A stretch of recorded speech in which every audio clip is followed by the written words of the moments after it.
Hello friends, welcome to my channel. இன்றைக்கி நம்ம வீடியோவில் ரேஷன் துவரம்பருப்பை வச்சு வாடை இல்லாமல் சூப்பரான சாம்பார் எப்படி செய்கிறது அப்படிங்கிறத பற்றி தான் பார்க்க போகிறோம். வாங்க வீடியோக்குள்ளே போகலாம்.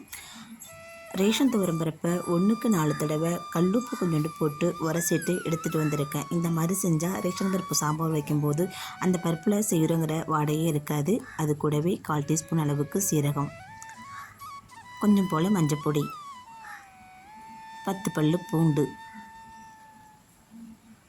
3 தக்காளி பழம்,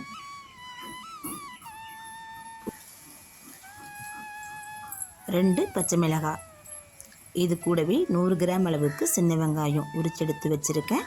அதையும் இது கூட சேர்த்துக்கிட்டேன். சின்ன வெங்காயம் சேர்த்து செய்யும்போது சாம்பாரோட டேஸ்ட்டு சூப்பராக இருக்கும், சுவையும் நல்லா இருக்குங்க. இது கூட சின்னதாக ஒரு பெருங்காயத்துண்டு, அதையும் இது கூட சேர்த்துக்கிறேன். பெருங்காயத்தூள் கூட சேர்த்துக்கலாம். பெருங்காயம் சேர்த்து பயிறு வேக வைக்கும்போது நல்லா வாசமாக இருக்குங்க, சுவையும் கூடுதலாக இருக்கும். இது கூட தேவைக்கேற்ப தண்ணி சேர்த்துக்கலாம். தண்ணி சேர்த்து 4 விசில் விட்டு நான் எடுத்துக்கிறேன். பருப்பு வேக வைக்கிறதுக்கு தகுந்த மாதிரி நீங்களும் விசிலோட அளவு கூட்டிக்கவும் குறைக்கவும் செஞ்சுக்குங்க. இந்த அளவுக்கு மசிஞ்சு வந்துருச்சு. இப்போ நான் ஒரு டம்ளர் வச்சு இதை நல்லா நான் கிடஞ்சி விட்டுக்கிறேன். நீங்கள் மத்து வச்சு கூட கிடஞ்சி விட்டுக்கலாம். சாம்பாருக்கு ஒன்றும் பாதியமாக இருக்கும்போது சுவையாக இருக்குங்கிறதுனால டம்ளர் வச்சு மட்டும் நான் இதை நல்லா கிடஞ்சி எடுத்துக்கிறேன். இந்த அளவுக்கு கிடஞ்சி எடுத்துட்டேன். இது கூட கொஞ்சம் போல் தண்ணியும் சேர்த்துக்கிறேன். நான்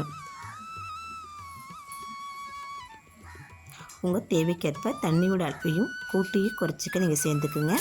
அதோடு இது கூட என்ன சேர்க்குறேன்னு பார்த்தீங்கன்னா, வீட்டில் அரைச்சி வச்சுருப்போம் இல்லையா குழம்புத்தூள், அதை தான் இது கூட 1 ஸ்பூன் அளவுக்கு சேர்த்துருக்கேன். காரத்தை தகுந்த மாதிரி நீங்கள் சேர்த்துக்குங்க. அதையும் சேர்த்து நம்ம நல்லா கிடஞ்சி விட்டுடலாம்.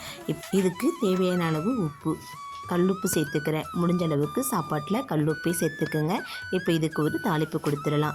எப்பயும் போல் வடசட்டி அடுப்பில் வச்சு சட்டி நல்லா காஞ்சதுக்கப்புறம் நான் தேங்காய் எண்ணெய் ஊற்றிக்கிறேன். நல்லெண்ணெயும் ஊற்றி தாளிக்கலாம், இன்னும் நல்லா வாசமாக இருக்கும். தேங்காய் எண்ணெய் ஊற்றி செய்யும்போது கூடுதல் சுவையாக இருக்கும். நீங்கள் தேங்காய் எண்ணெய்க்கு பதில் தேங்காய் சீரகம் கூட அரைச்சி ஊற்றலாம், இன்னும் டேஸ்ட்டாக இருக்கும். கடுகு, கருவேப்பிலை, காஞ்ச மிளகாய் இதெல்லாம் போட்டு நம்ம நல்லா வறுத்து எடுத்துக்கலாம்.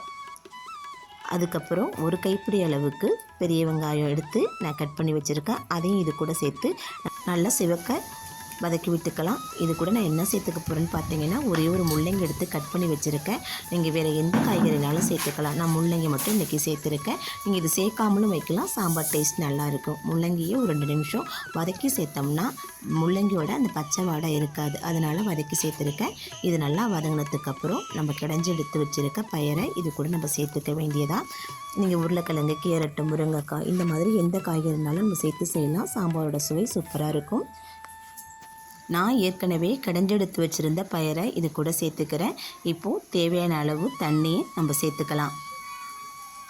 குக்கரில் கொஞ்சம் போல் தண்ணி சேர்த்து அதையும் இது கூடயே நான் சேர்த்துக்கிறேன்.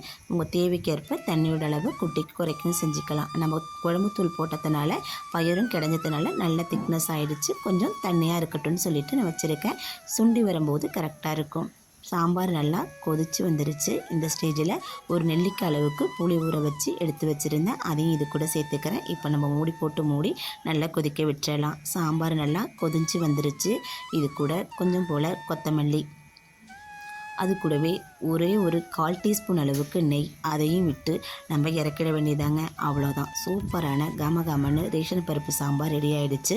ஆனால் ரேஷன் பருப்பில் செஞ்சதுன்னு யாருமே சொல்ல மாட்டாங்க, டேஸ்ட்டும் செமையாக இருக்கும். இதே மெத்தடில் நீங்களும் செஞ்சு பாருங்கள், அட்டகாசமாக இருக்குங்க. சாப்பாட்டு இட்லி தோசைக்கெல்லாம் காரசாரமாக புளிப்போட சூப்பராக இருக்கும் சாம்பார். இதே மாதிரி நீங்கள் ட்ரை பண்ணி பாருங்கள். வீடியோ பிடிச்சா லைக் பண்ணுங்கள், சேனலை சப்ஸ்கிரைப் பண்ணுங்கள். மற்றொரு பதிவில் சந்திப்போம். தேங்க்யூ.